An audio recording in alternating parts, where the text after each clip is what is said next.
In this video, I'm going to show you how to get a ton of the red crystals. Now you can use these in your mask or break them down for the yellow crystals to enter mimicry mode. My suggestion is to keep the best and then break down the worst. I'm also going to show you where to get your hands on the level 5 or legendary level red crystals. Now this comes with one caveat. I do believe that at least part of what I'm going to show you in this video is going to be patched in the near future, so I recommend going out and doing this right now. For those of you that may not be familiar with how this works, you unlock the multi-function module on your mask repair screen, and then you're able to slot red crystals into your mask on the mysterious stone table. And there are a lot of really great crystals to help you flush out your build or get prepared for a certain type of fight, like chill adaptation or poison adaptation, or even additional damage for the weapon that happens to be your favorite, like dual blades or hammers. My personal favorites all have to do with stamina, but the nice thing is that you don't destroy your mask or crystals by taking them in and out, so you can change them at any point in time.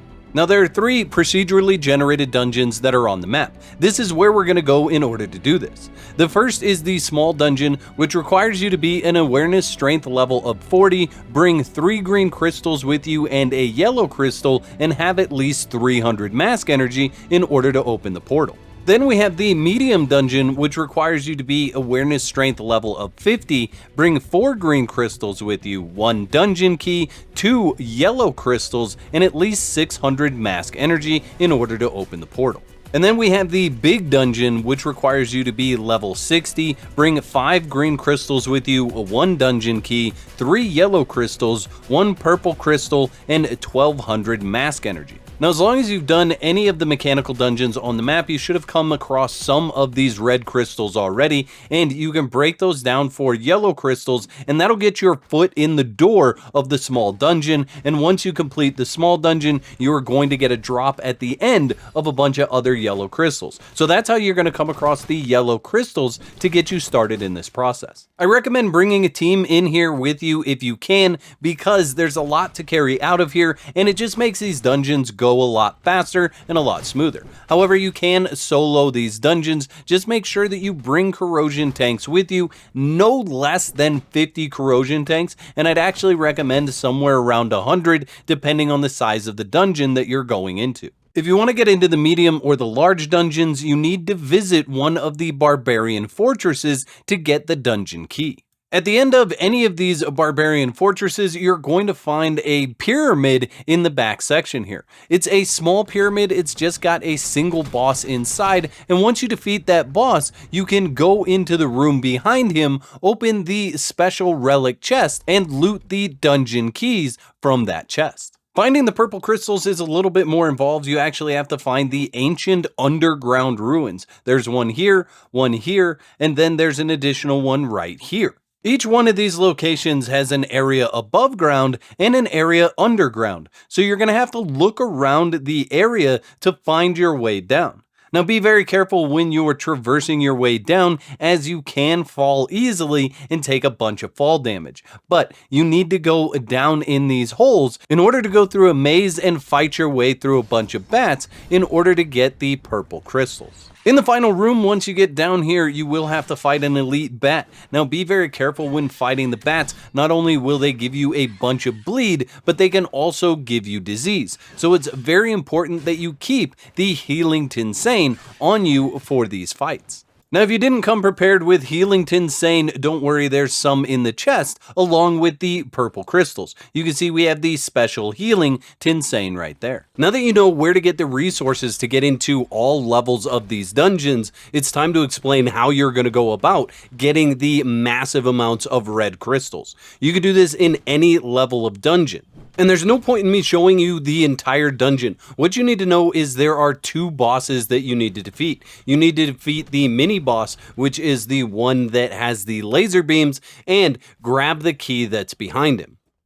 Technically, you could run past him, just grab the key and run away, but it's fun enough to beat him and to grab the loot that are in the chest behind him, because you can find the really good armors and weapons in these dungeons. Depending on the level of dungeon you're in, you can find ancient bone, archaic, or mysterious level weapons and armor. Additionally, this boss is going to drop some of the red crystals that we're talking about. But if you want to stack up a ton of these crystals, you want to focus on this last boss. If we focus on him, we can rack up an absolute ton of these red crystals, and I'm going to show you how.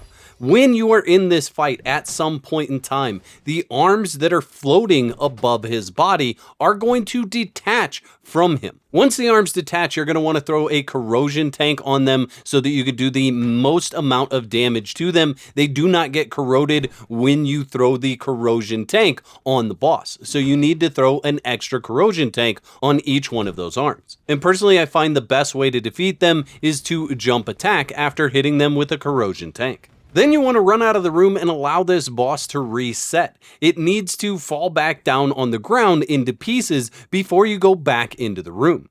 Doing this is going to make the arms respawn like you didn't defeat them, and you start the process all over again. You can do this as many times as you want to, defeating each arm, and then once you feel like you have enough of these loot bags laying on the ground, then it's time to loot them. Simply finish the fight with the boss and then loot all of the bags that are on the ground.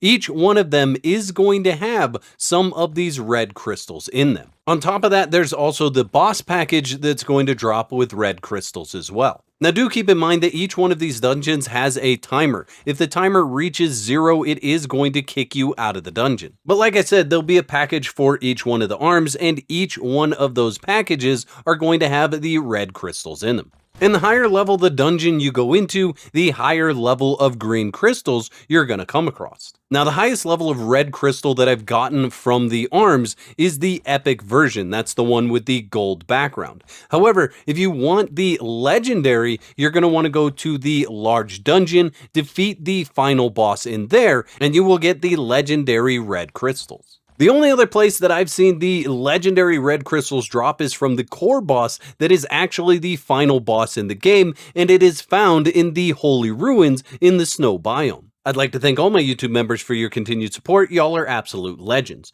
Don't forget to whack the like button if you enjoyed the video, and subscribe for more content. And if you don't want to be out of whack, there's another video on the screen right now that you can click to support more of my content.